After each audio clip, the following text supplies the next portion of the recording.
माता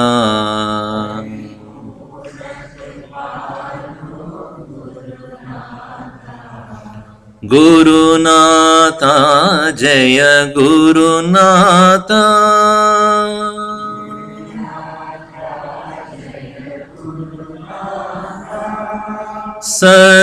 सद्गुरुनाथा गुरुनाथा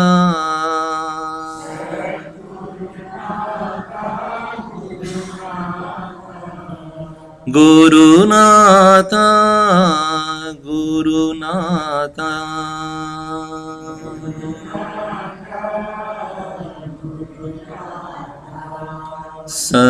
सद्गुरुनाथा गुरुनाथा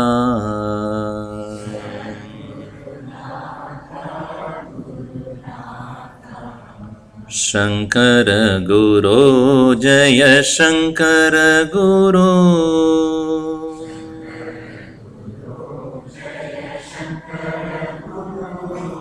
शंकर भगवत्पाद शंकर गुरो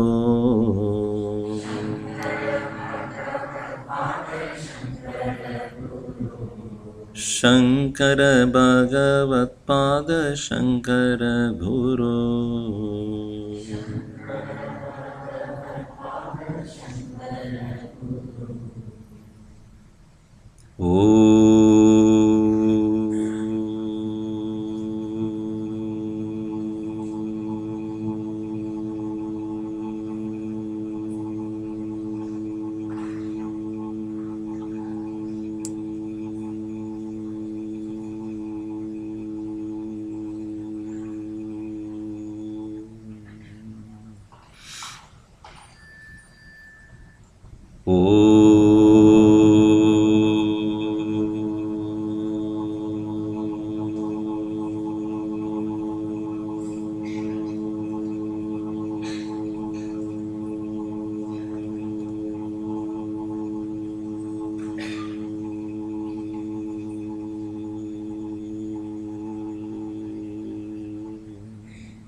ओम सहना ववतु सहनौ भुनक्तु सह वीर्यं करवावहै तेजस्विनावधीतमस्तु मा विद्विषावहै ओम शांति शांति शांतिः समस्तजनकल्याणे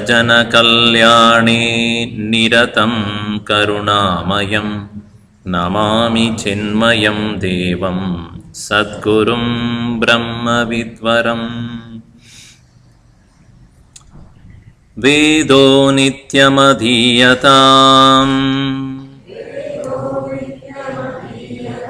तदुदितं कर्मस्वनुष्ठीयताम्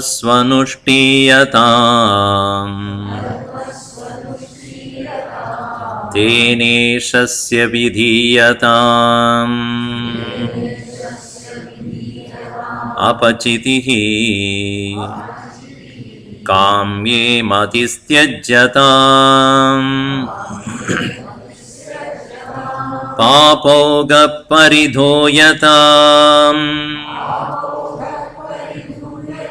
भवसुखे दोषोऽनुसन्धीयताम् आत्मेच्छा व्यवसीयताम्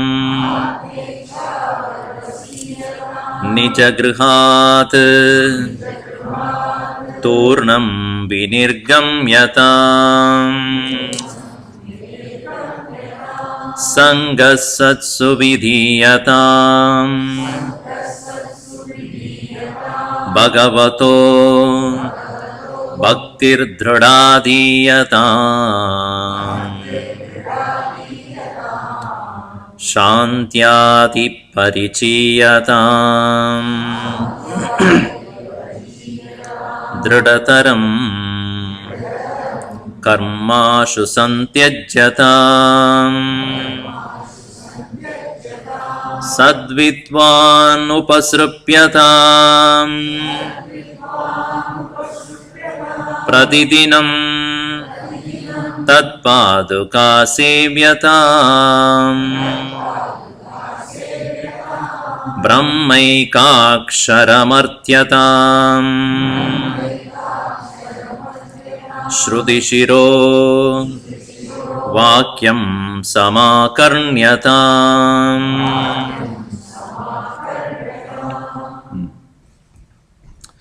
That is where we are.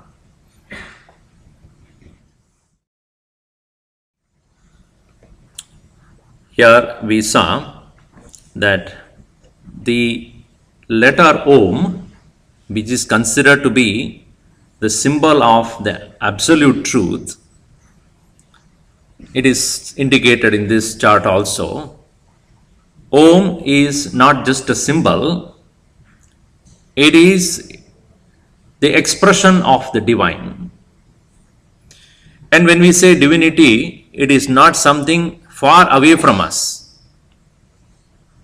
In this philosophy of Vedanta, God is not a person or an individual or just a power, it is personification of the absolute. So therefore, Om is that reality which is hidden in us. As I explained in the last session, the Om, the very word, the one single letter it is, but it's also considered as a word because it is complete by itself. I is not only a letter but also a word. One letter it is single syllable, but it includes a complete meaning. So I as a letter is referring to me. Om is that which refers to him. What is that which is consisting of three syllables, three sound similar syllables, A, U and M, A, U, M. And A is the beginning of all letters or languages, sorry. Akaro sarvo vak, everything begins from there. And A also symbolically representing the state of waking where we and I are. We are aware of the whole world around us through our senses and the mind. Physically we are aware, psychologically we are aware. The wakeful world. The world that we create on our own during the time of deep dreaming, that is called U, and Ma representing the state of sleep. Akaro, Ukaro, Makaro, Iti. These three constitute Om. This is simple to understand, but there is something more than this. So Om is our home. The real home is the three different personalities which are together here. The waking individual, the person who goes beyond the waking as a dream person, beyond that as a person who is in a complete sleep. All these three experiences we do experience every day. But is that all we are? The Rishis have inquired into this, and they understood that if the three experiences are experienced by us, there must be a common factor which knows all the three, but not part of any of this. If it is part of one, it cannot be the part of another. If in the waking state I am a rich person, in the deep sleep, in the dream I am experiencing myself as a beggar, who am I really? Beggar or a rich person? At that stage when I am experiencing my state of being a rich person in the waking state, that is absolutely real to me. I experience it as though it is real. In the state of dream, I am suffering as a beggar. At that time, I never even question it. So I am a beggar or a man of a lot of wealth. At that particular stage, it appears to be that is true. And in the state of deep sleep, none of them seem to be real. So who am I really? So this question, when they started asking, they realized that neither the waking person I am, nor the dream one I am, nor the deep sleep person I am different from all these three. One who goes through this, but not any one of this. As much as if I asked you the question, are you a son or a father? At this moment, both three seem to be real. I am son of my father and father of my son. But I as an individual is independent of these two. This is only relationship. If both were absent, you become absent. Your son is also not there. Forbid, God forbid, doesn't happen. Your father is also not there. Then you become absent. No. I am, whether they are there or not. But with respect to them, yes, I am a father, I am a son. But who am I? Independent of these two. I am husband also. And the husband as a particular relationship is valid so long as you have a wife. That relationship is also not there. Then I am. I am that who I am. Similarly, that one which is in this present moment as a waking state, next moment another state as called dream, and later on deep sleep, but I am independent of these three. Avastatrayotitaha. Avastatrayatitaha means that which is beyond the three stages. What is that? So that is the silent presence. Presence with no characteristics, no dimensions, no particular quality. That's why when we chant Om, not only we chant Om, but follow that by a deep silence. And that is where the real presence is experienced.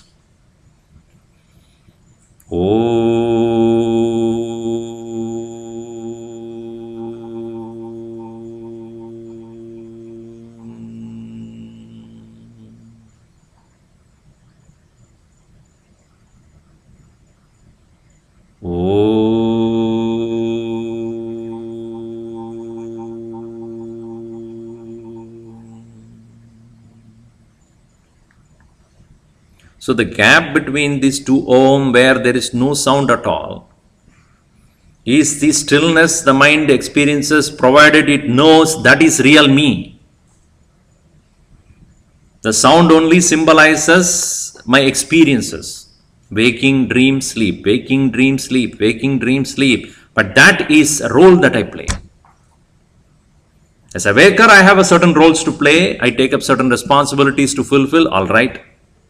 In the dream, I do not have my own volition. My own choices are not there. Whatever happens to my mind, I just experience.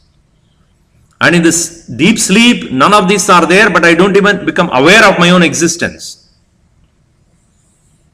And this deep sleep the silence beyond the three is where I'm fully aware in the absence of everything else. Awareness with no condition. Awareness with no objects.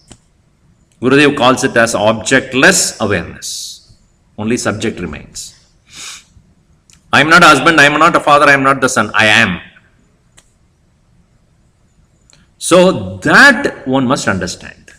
Brahma eka aksharamartyatam. Brahma eka aksharam. Brahman, the absolute, in the form of eka aksharam, one single syllable. Aksharam is infallible, indestructible, unchanging. That is Om. Artyatam, come to recognize that. Now, what does that lead to? Is it just understanding Om and the silence beyond? Is that sufficient? Should I do it every day and then enjoy that silence within? Is that all? Then don't I have to come back to this world and then start interacting with others as I have done before?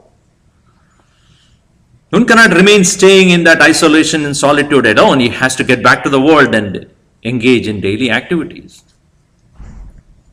So what will happen to my awareness, which I have experienced as not a single and an individual, but I as a holy presence? But what happens to my interactions then?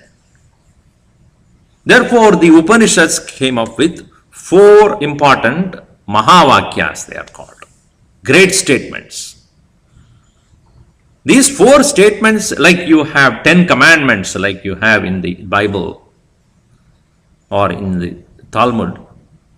Here, Shruti Shiro Vakyam Samyak Akarnyatam. Listen to these 4 important statements declared in the Upanishads. Yesterday also we had a session for the new parents. Some of you are there probably. We showed a series which Chinmaya Mission has produced, Upanishad Ganga, where these Upanishadic teachings are put in the form of beautiful, dramas or plays. So we plan to show it once in a month on a Saturday morning or so, where anybody can come and we will have discussion based upon what we learned there. I will give you more details as we go by. So these Upanishads are called Shruti. Shruti because they are heard, not written by anybody.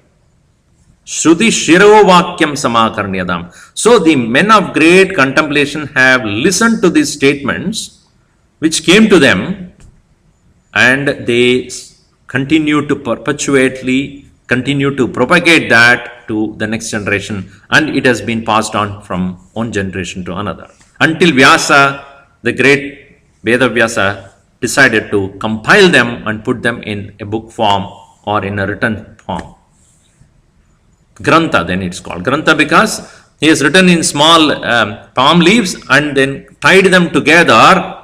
During those times they did not have any binding and all those things. They put them with a granthi, a rope, and then tied them. Therefore it's called Grantha.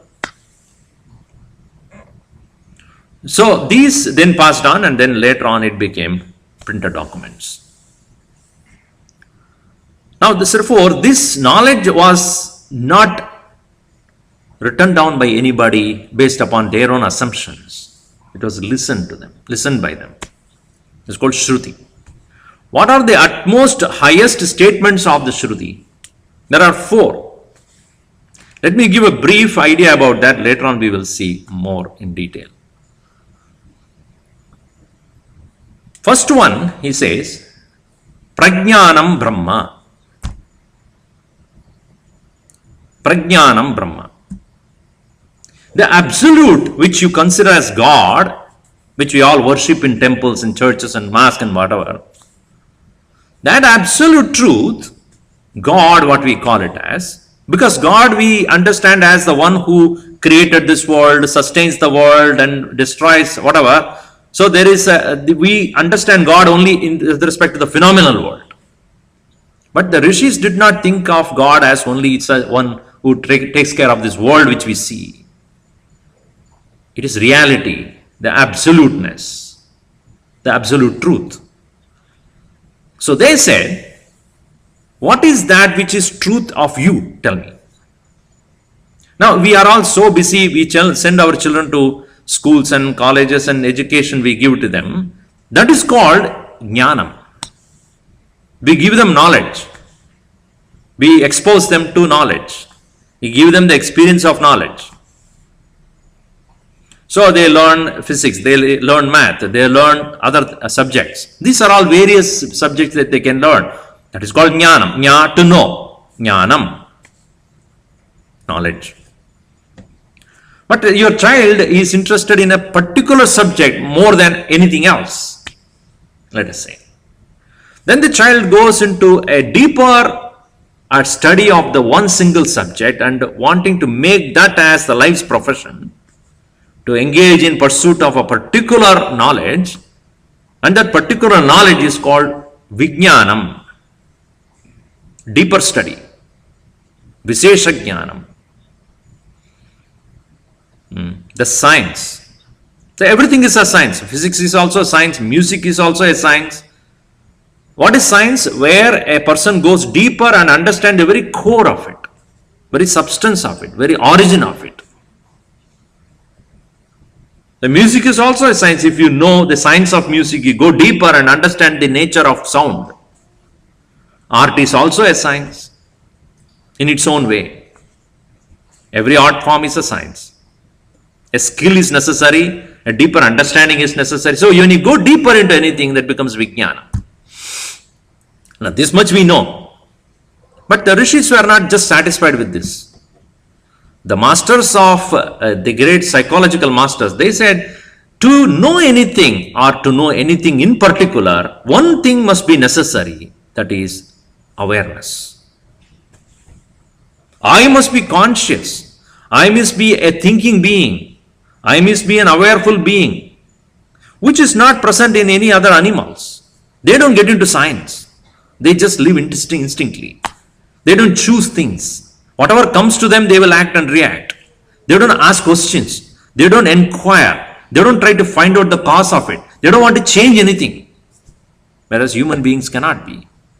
They want to know everything. They want to find a deeper meaning of everything. They want to find the core of it. They want to try to change if they can to their convenience. That is where the science developed.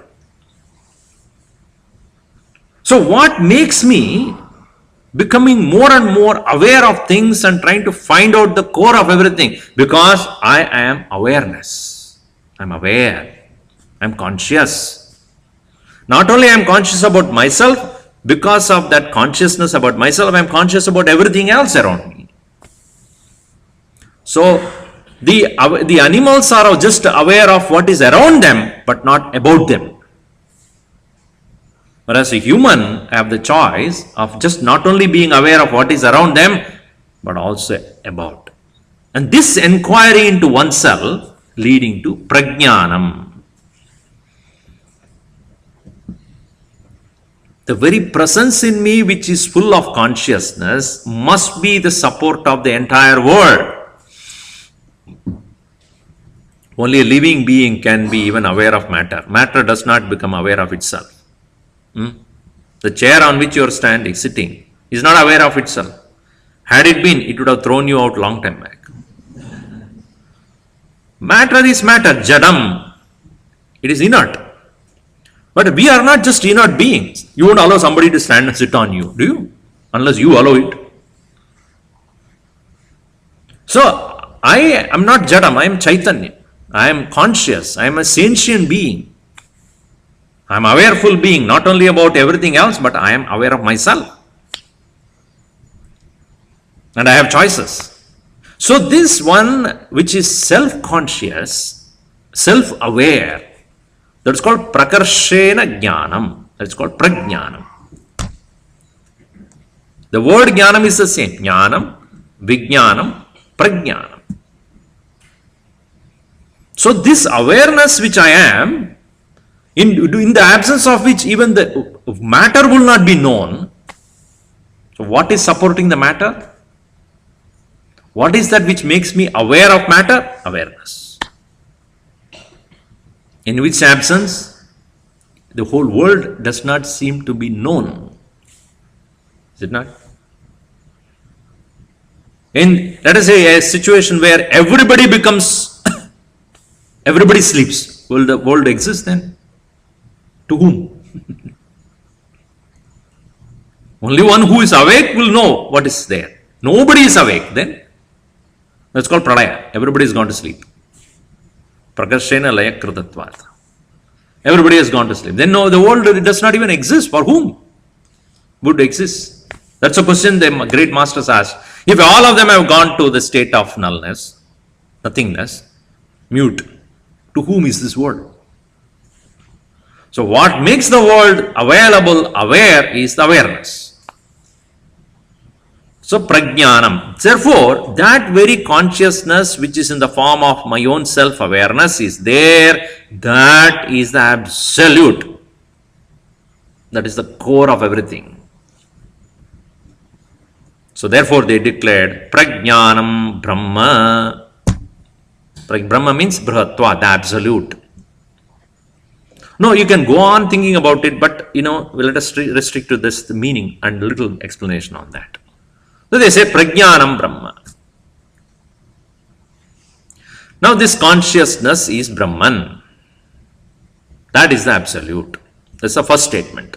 Why it's called Mahavakya? Because it is a great statement which gives you a greater understanding. It's not a long statement. Great statement does not mean long statement.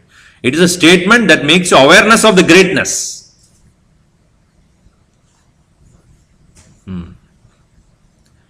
So, Mahavakya it's called. Mahattvatvam of the Vakya. Not it is a long, huge, big statement. It is a very short statement indeed. Awareness is absolute. So, when they have understood this, now I ask, where is it? What is its nature? Where is it available? Then they realize, the teacher said, that is not available anywhere else in you. Therefore, he indicated, I am Atma Brahma. This self is Brahman. What does it mean? You, as an individual, presently thinking of yourself as son of someone or daughter of someone, brother of someone, sister of someone, husband or wife, and this and that, I am short or tall, and then dark or the white, and all those various external features which you are identifying with, or you are intelligent, not intelligent, engineer, doctor, or the useless, whatever you are experiencing about yourself, happy, unhappy, I want this, I don't want this, I am miserable, I am depressed, and I am whatever this state of mind, that is a reference, an identification, a kind of reference to something else. But who you are, this self means this being in you is awareness. Therefore, when the first statement they made is awareness is Brahman, A is equal to B. Awareness is Brahman. Or we can say consciousness is Brahman, C is equal to B, and Atma is Brahman. So, C is equal to B is the first statement. Second statement, A is equal to B. What it becomes? A is equal to B is equal to C. Is it not? Consciousness is Brahman, B, that is C equal to B. Atman is Brahman, A is equal to B. Then what it is? What is the ABC of Vedanta? Aware Atman is Brahman, the consciousness. ABC.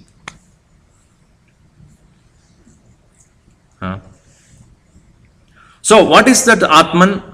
Not Atman, at woman also.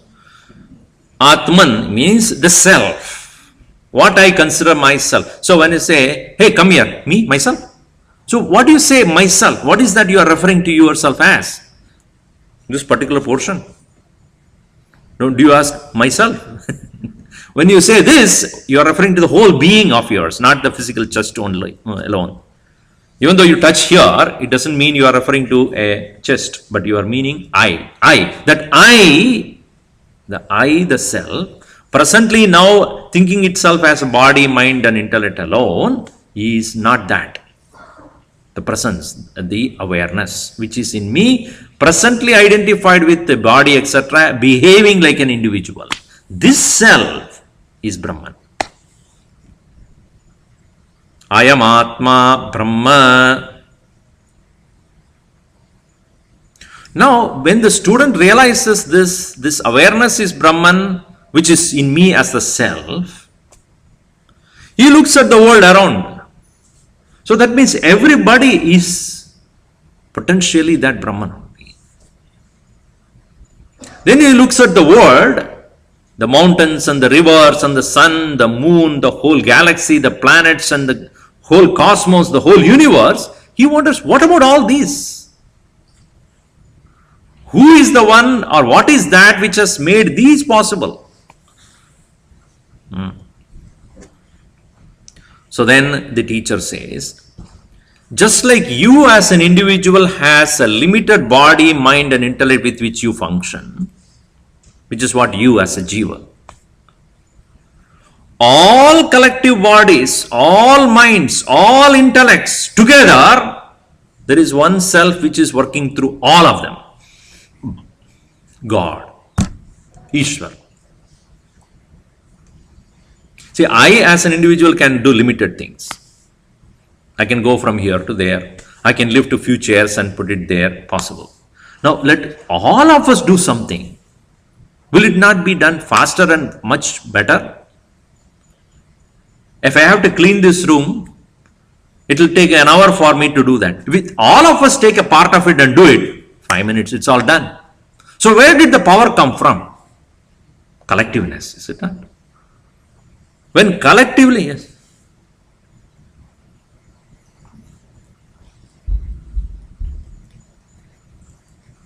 One of the members says on his sick when you to inform, he is not picking. One of the members on his sick, he is not picking up the phone. He's sitting here. We need to. Name. Rajesh Satyamurthy. Rajesh Satyamurthy is here. Is Rajesh Satyamurthy here? He's not here. That is why we are. Come on.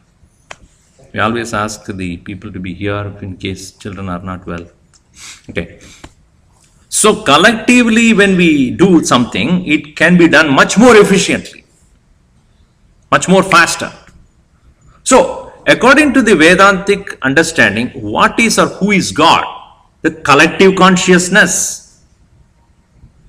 All the bodies, all the hands, Sarvada Panipada imbadu, Sarvadoksha Shiromukam, Sarvada Shruti Malloke, Sarvam Avritya Tishtati.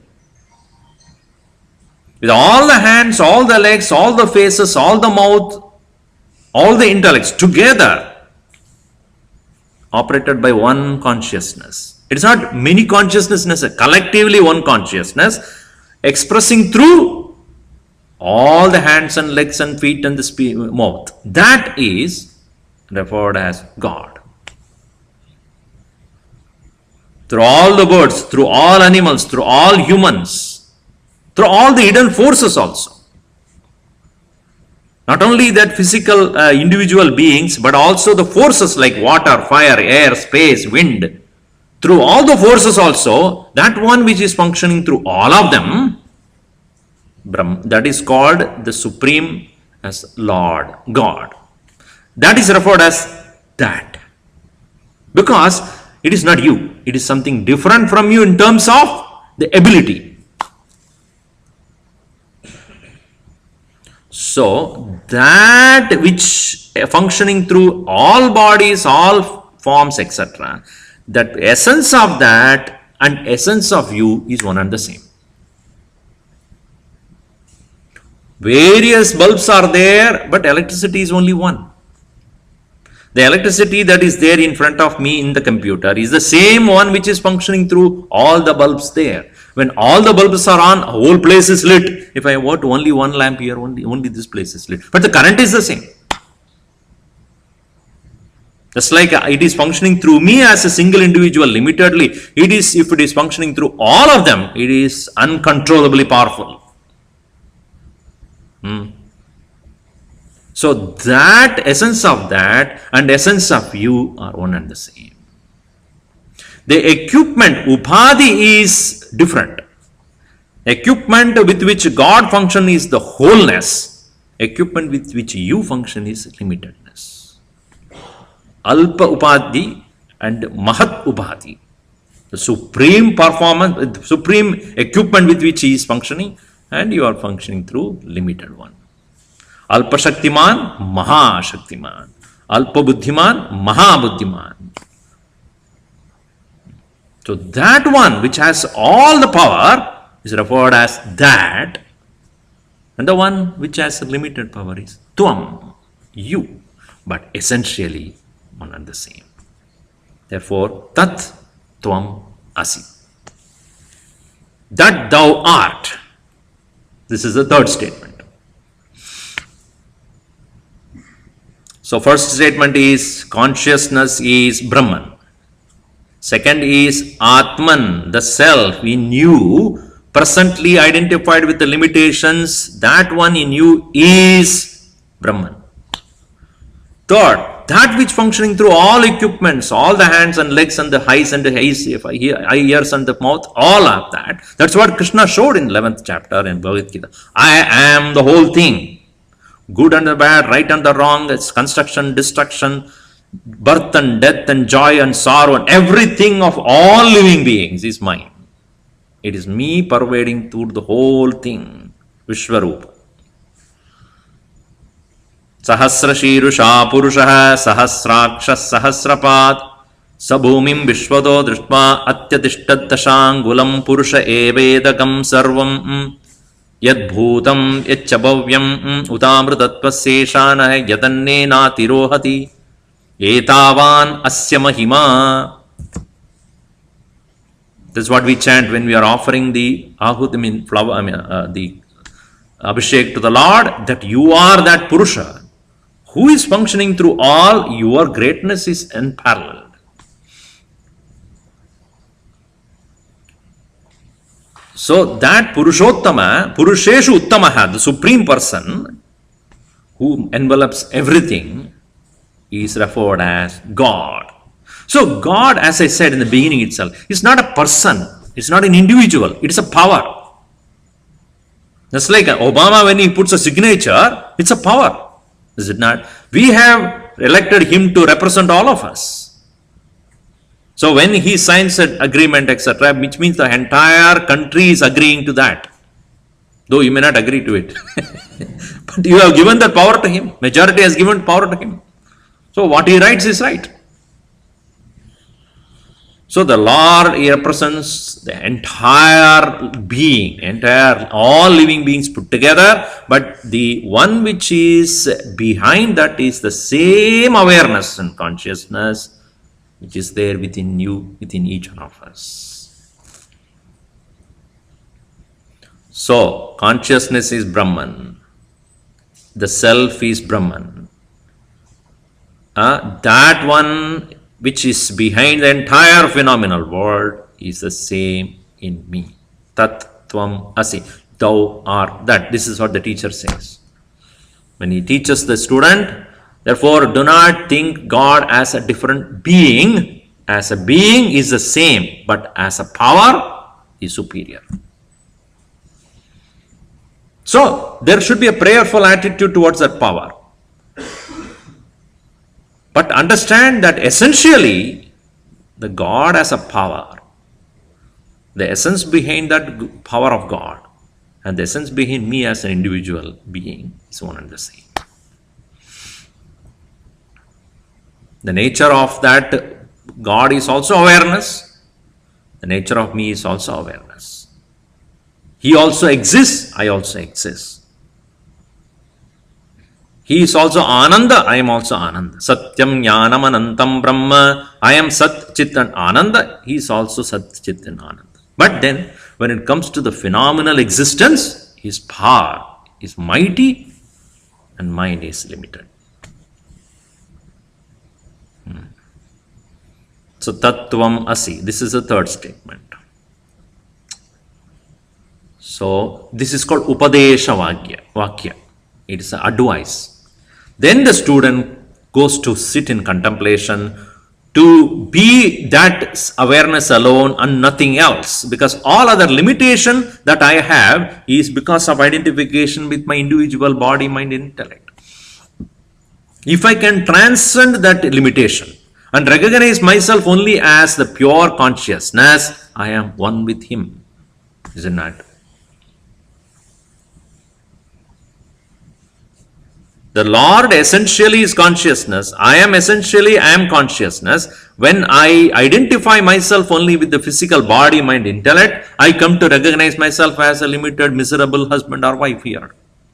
But I recognize myself as a pure consciousness, denying my identification with the body, mind, intellect. I am. So therefore, he declares out of Anubhava. Anubhava Vakya is what? Aham Brahmasmi. I am Brahman. I am the absolute truth. This is the fourth one. So now you see, here it is not an instruction. It's not a command. It is a way of understanding yourself. It is not obliging and obeying certain ideas. It is to think, to contemplate, to become aware, to live, to establish, to realize. It's not to follow, you follow me, otherwise you perish. That is not the way it works here. Because we are thinking being. We cannot live like a goats be going behind somebody. The teacher's job is to make you realize how great you are, how the God's presence is in you. Recognize that. And don't look for him somewhere here and there and go behind somebody. Know yourself, know thyself. So therefore, these four statements, Prajnanam Brahma, consciousness is Brahman. Ayam Atma Brahma, this self is Brahman. Tattvamasi, that thou art. Aham Brahmasmi, I am Brahman. This needs to be thought about again and again. That's why Shruti Shiro Vakyam Samakarnyatam. Samyak Akarnyata means listen to it carefully. Because even after listening, we tend to forget. Right after this class is over, then you go back to your same routine. Dahi nahi hai, doodh nahi hai, milk nahi hai, wo nahi hai, ye nahi hai, wo, yeah, wo, go on fighting with the useless little petty things. Then we totally forget about these things. That's why listening followed by constant contemplation. Think about it. It's not necessary that you must detach yourself from the worldly duties. No.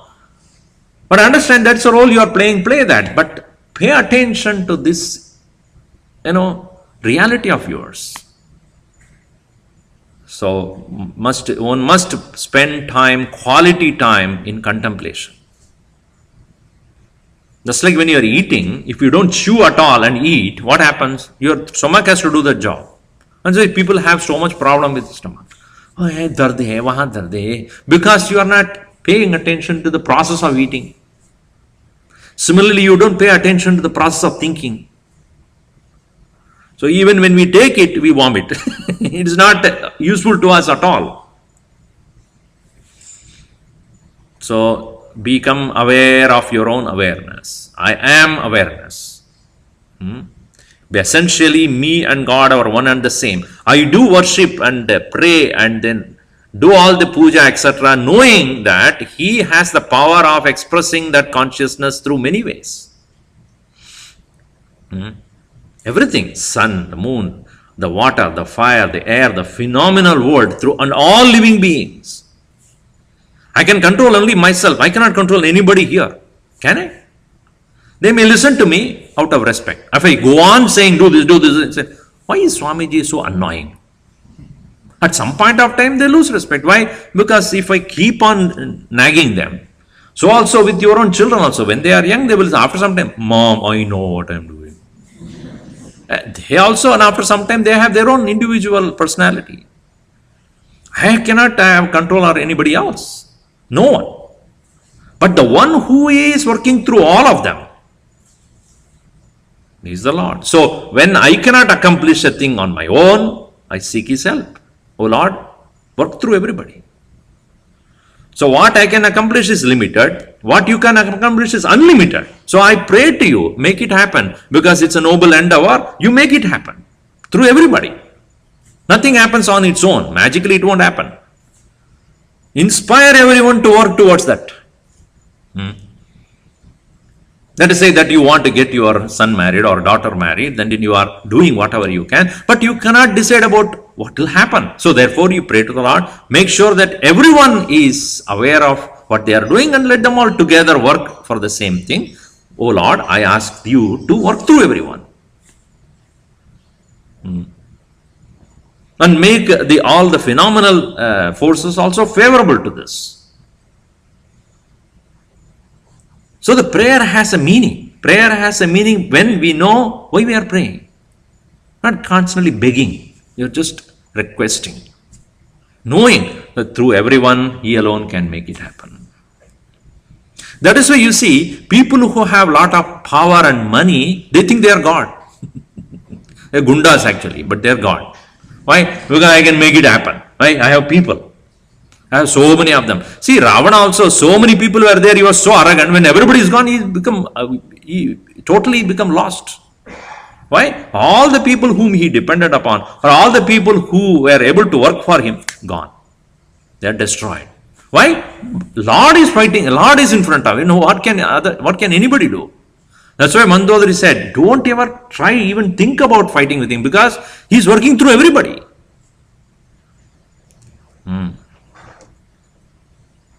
So when the people who have the power, the power, and then human power or money power, he can buy people to work for him, then they become Dada. Why? Because they can get things happen. As an individual, I cannot do much. So, therefore, worship of God has a place in this whole process, provided you understand what is that which is referred as God, or who is referred as God. So, Shruti Shiro Vakyam Samakarnyatam. Understand this clearly. Prajnanam Brahma, Ayam Atma Brahma, Tattvamasi, Aham Brahmasmi, Iti Chadurvida Vakyani Samakarnyatam. So all these 4 statements, listen carefully and understand. This is what the teacher says.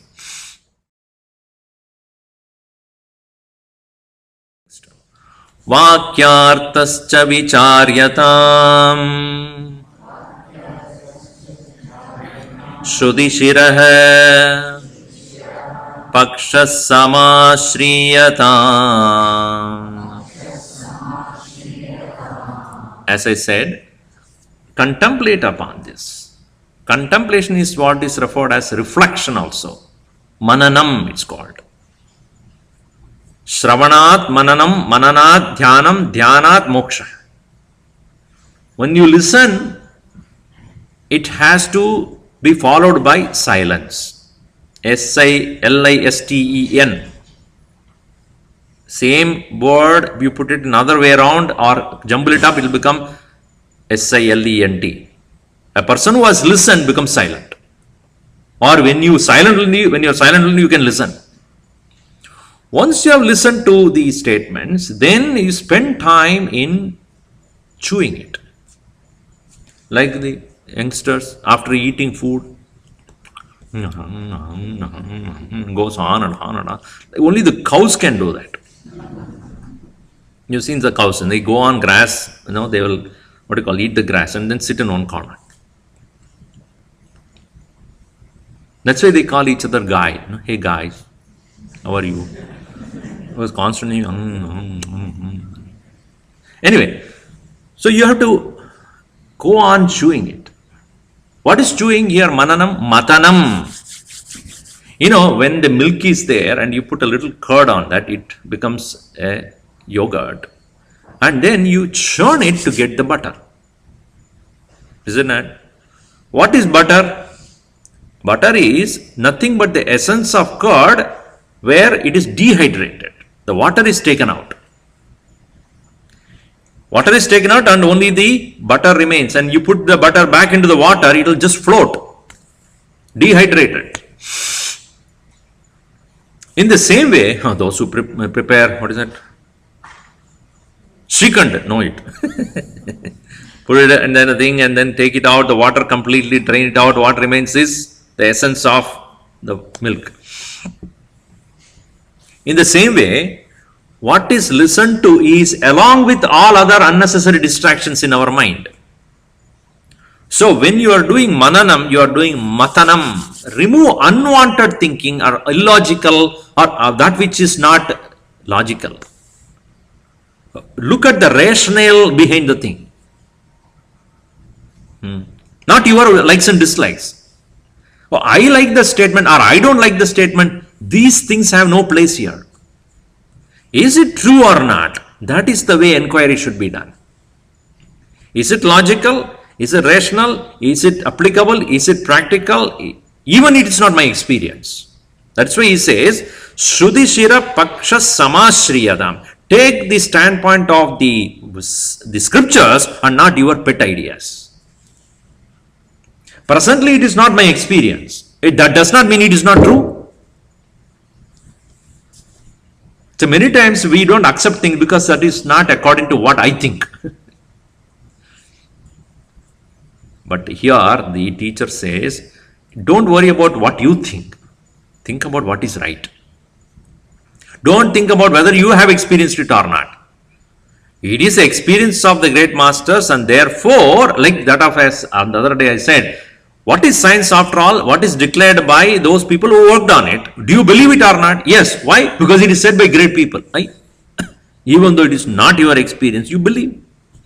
Then ultimately it becomes your experience. Similarly here, the scriptures have declared, even though it is not your experience. Presently what I see, what I experience is only with respect to senses and the body and everything only. With the senses, I can't even know the mind. Can you know the emotions by the senses? Huh? Can you understand fear, anger or fear through eyes, through nose, through tongue? You know it. How? Not with the senses. Similarly, that which is deeper than all these things cannot be. It is atindriyavatsu vishayatvat shabdam eva pramanam. Because it is beyond the concept, beyond the scope of the senses and the mind, only the declaration is the means to know and to follow that.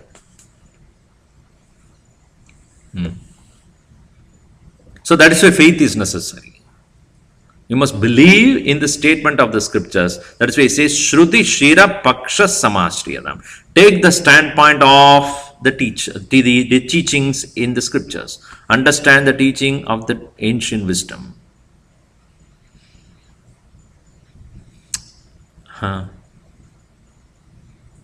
So your own pet ideas, your own notions, your own likes and dislikes, your own experience doesn't count here. So take the statements in its real sense and then take that standpoint and then look at the world. And you will find that most of your problems are so temporary and so, depthless. It is so transient. It is so, not transient, so insignificant. Oh, he did this, she did this, and who did. I have better things to do than this. Why occupy my mind with such frivolous things? And see, understand that everyone is acting and behaving according to their experiences, right? If somebody has a very bitter experience in life, accordingly only that person will act. Another person has very pleasant experience in life, accordingly that person will act. So everybody is a product of their own experiences and their own preferences and priorities, and I cannot judge based upon my understanding. Can I? If I prefer certain things and somebody doesn't prefer that, can I hate that person for that? Can I? And if you do that, you are so stupid because you don't even think. As much as you have certain priorities, somebody else has got their priorities according to their wishes and their notions and their likes and dislikes, even if it is your own husband or wife or children. So one should recognize everybody is an individual, and according to their own perception, there will be their action. So when you become mature, you accommodate more. When you are immature, you accommodate nobody in your life. The maturity, as you rise up in your life, you see the imperfections around, yet you include them in your life. Because of imperfections, you don't reject them.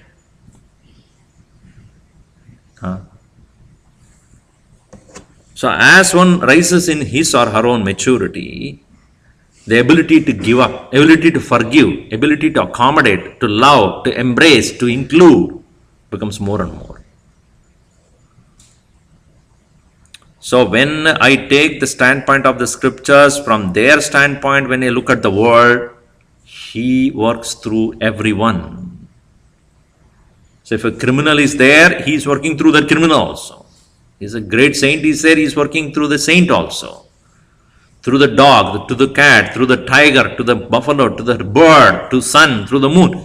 He is expressing through everything. Presently, it is not my experience. But I can think in that way, and the result of which is my petty problems will get dissolved. I don't become a person of too much of opinion and a person of adamancy, and this is how it should be. Otherwise, get out. That rigidness goes away.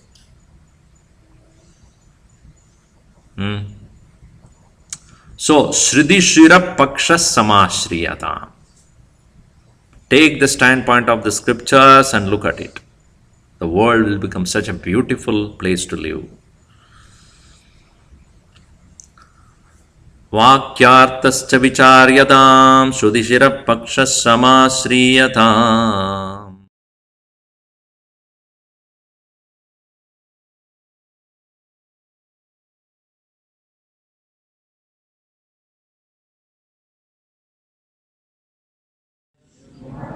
Tarkonusandhiyatam Dustarkat Subiramyatam. Do not engage in useless arguments. A person of wisdom does not argue with anyone. Let us say that you, just give a simple example.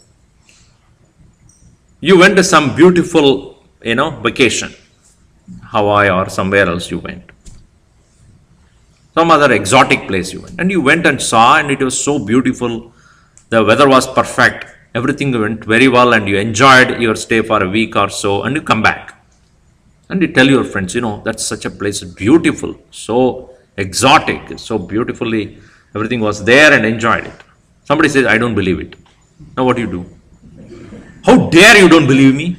It is true. And you go on arguing, but is it of any sense to you if somebody disagree with your experience will be lost or what?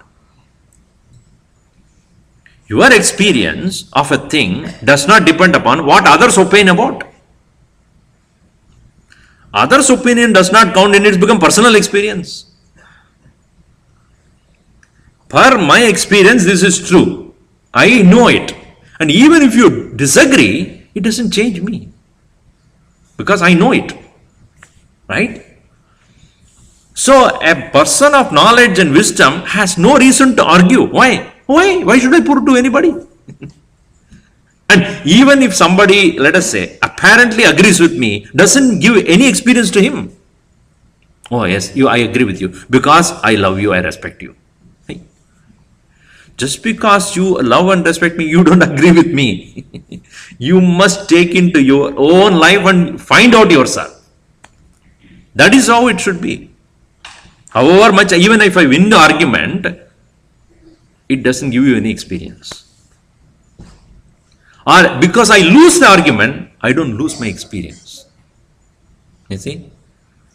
So, when it comes to such understanding, the men of wisdom, they do not have any time to argue with anybody.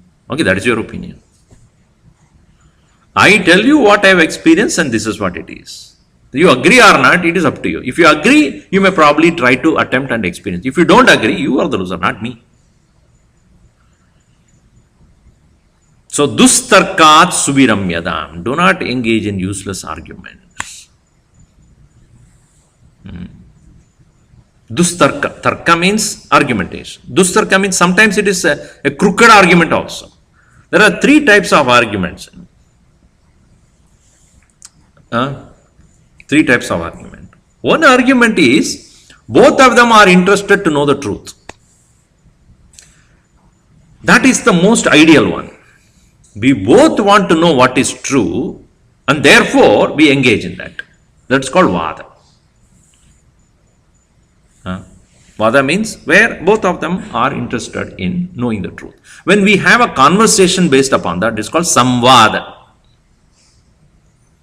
That's why in Bhagavad Gita you see, every chapter at the end of it, Sri Krishna Arjuna Samvade, discussion on truth. When an argument is to prove I am right and you are wrong, that's called kutarka. Kutarka means I am not interested in truth at all. I want to prove that I am right. I don't care what is true. I am right. The kutarka. Huh? When both of them are not interested. Both of them arguing for the sake of arguing, that is called jalpa. You keep on talking and talking and talking, and nobody comes to any conclusion. Only confusion remains. Some people keep the name Jalpa also. That's a wonderful thing. I don't understand. How can you keep the name Jalpa? It means useless talking. Called Jalpa. In Sanskrit, Jalpa means useless talk. I don't know how many of you have Jalpa name. I'm not going to ask you. Usually it's given to women only, with Jalpa. Maybe in some other language it has a different meaning. I don't know. But Jalpa means useless. Nobody is interested in finding the truth. So, Kutarka or Dustarka is waste. Why? Oh, trying to prove what? And prove that you are right, even though you are not experienced it. So, Samvada or Vada is where both of them interested to find the truth. So, Dustarkat Suviramyatam. Please get rid of this unnecessary argument. Shruti, therefore take the arguments given in Shruti. Shruti matas tarkaha anusandiyatam. Follow the logic given by the scriptures. How to arrive at the final truth? They have given the methodology of thinking. How to reach there. So we will see that in the next session. How to arrive at the correct conclusion based upon the logic provided by the scriptures. All right. Om Sarve Bhavantu Sukhinah Sarve Santu Niramayaha Sarve Bhadrani Pashyantu Ma Kaschit Dukkha Bhat Bhavet Om Shanti Shanti Shanti Harihi Om Shri Gurubhyo Namaha Harihi Om.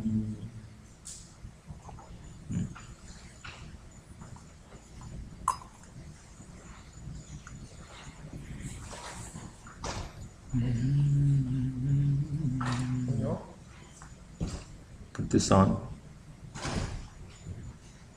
below. Hari Om. We're going to start off with Sivanjali video that we have. It's a synopsis of the event that we are having. How many of you have not yet bought the tickets? Come on, come on. Today is the final day because next Sunday all of you are in Diwali mood. Diwal hota hai. So this Sunday most of you should have bought your tickets. See, this particular thing that we are doing is not for anybody else. It is for enhancing and highlighting our own culture to ourselves only. So we must encourage that and not expect somebody else to come and see. It is our own, and the benefit of that is again reaped by ourselves only. Right? It is not for anybody else.